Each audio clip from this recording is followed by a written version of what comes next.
अस्सलाम वालेकुम दोस्तों। तो कैसे हैं आप सब? ठीक ठाक हैं, फिट फाट हैं, बम्बाट हैं? तो अल्लाह ताला के फजल करम से आप सब लोग खैरियत से होंगे। तो आज मैं आपको एक ऐसी चीज़ बताने वाला हूँ पोल्ट्री फार्मिंग के अंदर जो जिससे आपके दवाइयों के ख़र्चे भी बचेंगे और ये आपको फ्री में घर से ही मिल जाएगी किचन में से, और बड़े ही सस्ते के अंदर आपका जो है काम सेट हो जाएगा। ये इनकी वैसे भी पसंदीदा ग़िज़ा है और उसके अलावा इसके इस्तेमाल से पोल्ट्री फार्मिंग के अंदर परिंदों की सेहत को बेहतर रखा जा सकता है और उसके साथ ही साथ दवाइयों के अखराजात से भी बचा जा सकता है। तो मैं किस चीज़ की बात कर रहा हूँ वो मैं आपसे डिस्कस करने वाला हूँ, वो है लहसुन। दोस्तों ये मैं आपको दिखाता हूँ। दोस्तों वैसे मैं फ़िलहाल लहसुन की बात कर रहा हूँ, लेकिन ये अदरक और लहसुन का पेस्ट बना के रखा हुआ है हमने घर में इस्तेमाल के लिए। तो मैंने सोचा कि आपको यही चीज़ आपको दिखा सकूं। तो दोस्तों लहसुन जो होता है परिंदों के अंदर एंटीबायोटिक का काम करता है, ठीक है। और अगर किसी परिंदे की इम्यूनिटी कम है तो उसके लिए इम्यूनिटी बूस्टर का काम करता है। उसके साथ ही साथ अगर इनको बुखार है या इनको नज़ला है या इनको ज़ुकाम है तो उसके लिए भी बेहतरीन चीज़, उसके लिए एंटीबायोटिक का काम करेगी। अगर नज़ला है तो नज़ला बिल्कुल ठीक हो जाएगा। अगर किसी परिंदे को भूख नहीं लगती, मैंने आज फेसबुक पर भी कमेंट्स पढ़े कि भाई कह रहे थे, एक पूछ रहे थे कि भाई मेरा जो चूज़ा है ना वो फीड नहीं खाता। जब सारे चूज़े फीड खा रहे होते हैं तो वो एक साइड पर जाके खड़ा हो जाता है और आँखें बंद कर लेता है। तो भाई उसके अंदर इम्यूनिटी की कमी है, और दूसरी बात ये कि हो सकता है कि उसको साथ बुखार भी हो। तो आप उसको लहसुन का पेस्ट बना के दें या लहसुन छोटा छोटा करके दें, जैसे ये है, इंशाल्लाह ताला वो बिल्कुल ठीक हो जाएगा। और उसके अलावा इसके और बहुत फ़ायदे हैं।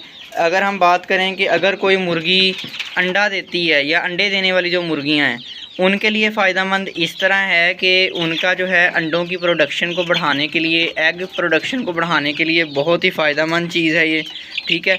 अंडों की पैदावार में इजाफ़ा होता है, उसके साथ ही साथ अंडे के टेस्ट के अंदर बहुत ज़्यादा इजाफ़ा होता है। अगर एक अंडा फीड के सर पे आप ले रहे हैं, ठीक है, 13 नंबर फीड कमर्शियल फीड के सर पे ले रहे हैं तो उसका टेस्ट कुछ और होगा। और अगर आप ऑर्गेनिक चीज़ों से अंडा ले रहे हैं जैसे कि लहसुन, प्याज और सब्ज़ियों के इस्तेमाल से, सब्ज़े के इस्तेमाल से, तो उस अंडे का टेस्ट कुछ और तरह का होगा। दोनों के टेस्ट में बड़ा फ़र्क है। और समझा आपको ये बताता चलूँ कि ऑर्गेनिक तरीके से जो अंडे लिए जाते हैं उनका टेस्ट ज़्यादा होता है।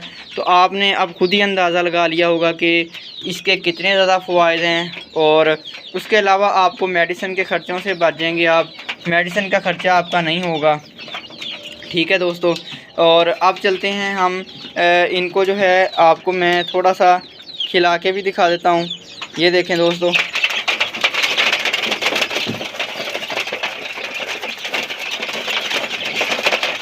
ये देखें। और दोस्तों इतने शौक़ से खा रहे हैं।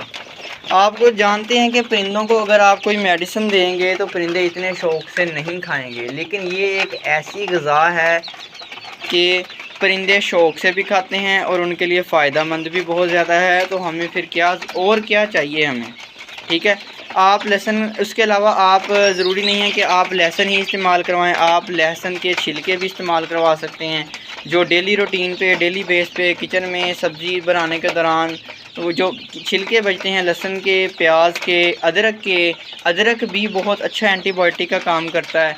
अगर आप इसकी डॉक्टर से आप इसके बारे में इंफॉर्मेशन लेंगे, एक प्रोफेशनल गाइडलाइन लेंगे, तो वो भी आपको इसके बारे में बहुत अच्छा बताएंगे कि इसके क्या क्या फ़वाइद हैं। और वो मुझसे भी ज़्यादा डिटेल में आपको बताएंगे कि भाई इसके क्या फ़वाइद हैं और ये क्यों इस्तेमाल किया जाता है।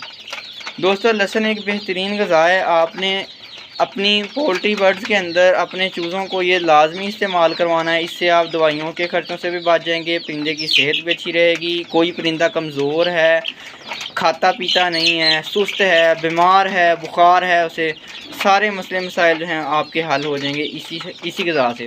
उसके अलावा मैंने पिछली वीडियो में बात की थी आपसे ऑर्गेनिक फार्मिंग टिप्स के हवाले से। तो मैंने आपको बहुत सी टिप्स दी कि ऑर्गेनिक तरीके से आप कैसे चूज़ों को पाल सकते हैं, सब्जियों का इस्तेमाल कैसे करना है, फ़ीड का इस्तेमाल कैसे करना है, कौन सी नेचुरल फ़ीड देनी है, कौन सी ऑर्गेनिक फ़ीड देनी है, कौन सी कमर्शियल फ़ीड देनी है, ये सारा मैंने डिटेल से बताया है। अगर आपने वो वीडियो नहीं सुनी ऊपर आई बटन में वो वीडियो मैं लगा दूँगा, आप वहाँ से वो वीडियो सुन सकते हैं। उसके अलावा अगर आप अंडे का काम करना चाहते हैं तो अंडे के हवाले से मैंने आपको सारा गाइड किया कि अंडा आपको लेने में फ़ायदा है, कब सेल करने में फ़ायदा है, और कब जो है चूज़ा रखने में फ़ायदा है और कब सेल करने में फ़ायदा है। अगर आपने गोश्त के हवाले से मुर्गा लिया है, गोश्त के पर्पज़ से ये चूज़ा डाला है, तो आप किस टाइम इसको सेल करें, किस टाइम सेल करना फ़ायदा मंद है और किस टाइम सेल करना नुकसानदेह है, ये सारी बातें मैंने उसमें बताई हैं और बड़े ही डिटेल से और बड़ी ही मार्केट की टिप्स दी हैं आपको। आप वो वीडियो सुनिएगा, आपको इंशाल्लाह ताला लाजमी फ़ायदा होगा। उसके अलावा अगर आपको कोई और हेल्प चाहिए पोल्ट्री के हवाले से तो आप इंशाल्लाह ताला आप मुझे कमेंट करें, मैं आपको उसके बारे में लाजमी बताऊंगा। साथ ही साथ मैंने बहुत से भाइयों का शुक्रिया अदा भी करना चाहता हूं और बहुत सी बहनों का शुक्रिया अदा करना चाहता हूं।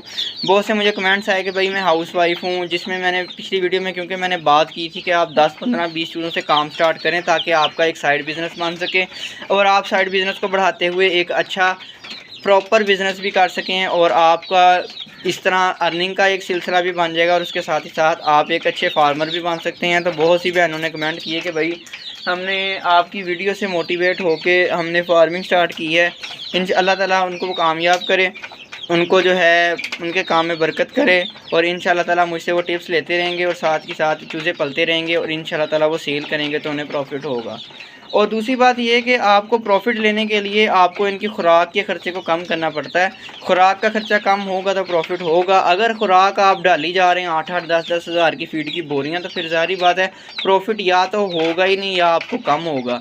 तो ऑर्गेनिक तरीके से पालने का क्या तरीकाकार है वो मैंने सारा बताया हुआ है। आप इंशाल्लाह ताला वो वीडियो सुने, आपको पता चल जाएगा कि ऑर्गेनिक तरीके से फीड के ख़र्चे को कैसे कम करना है, इनको सब्जियों पे कैसे पालना है, फलों पे कैसे पालना है। ये सारा जो है ना इंशाल्लाह ताला आपको अच्छे से समझ में आएगा। और जो मैंने पिछला मेरा व्लॉग था जब मेरी मुर्गियाँ अंडे दे रही थी, उसमें मैंने उनको सब्जियों का बहुत इस्तेमाल करवाया था और स्प्राउट्स का बहुत इस्तेमाल करवाया था, गंदम का इस्तेमाल, फीड का इस्तेमाल, कैल्सीविट डी पाउडर है, विटामिन पाउडर है, इसको कैल्शियम पाउडर भी बोला जाता है, उसका इस्तेमाल करवाया। उसके इस्तेमाल से अंडों की पैदावार में बहुत ज़्यादा इजाफा होता है। वो मैंने बताया था कि वो कैल्शियम डी पाउडर कौन सा होता है और कहाँ से मिलता है, किस कंपनी का अच्छा होता है, वो मैंने सारा प्रोफेशनल तरीके से गाइड किया था आपको। वो वाली वीडियोस भी आप सुन सकते हैं। और डेली की बड़ी अच्छी एवरेज आ रही थी अंडों की, लेकिन जो मुझे लगातार देखते हैं उन सब भाइयों को पता है कि मैं एक बर्ड ले आया था मार्केट से, जो बर्ड अपने साथ एक बीमारी ले आया, जिसकी वजह से एक बर्ड की वजह से सब बर्ड्स को बीमारी लगी और सारे बर्ड्स देखते ही देखते मेरे एक्सपायर हो गए थे, मुर्गियां सारी, और मुझे काफ़ी ज़्यादा नुकसान हो गया था। वो बात तो अब इंशाल्लाह अब हो गई है पुरानी। तो अब इंशाल्लाह ताला जो हमने नया व्लॉग डाला है उसमें जो है बड़ी जो है इस टाइम बेहतरी आई है। वो भी मेरी गलती थी कि मैंने उसमें नया परिंदा ऐड किया, नहीं तो वो भी नुकसान ना होता। तो ये थी दोस्तों आज की हमारी वीडियो। उम्मीद करता हूँ आपको अच्छी लगी होगी। अच्छी लगी तो लाइक शेयर और कमेंट लाजमी करना है और हमारे चैनल सामा के वर्ष को सब्सक्राइब लाजमी करना है। मिलते हैं इंशाल्लाह नेक्स्ट वीडियो में। दुआओं में याद रखिएगा। तब तक के लिए अल्लाह हाफिज़।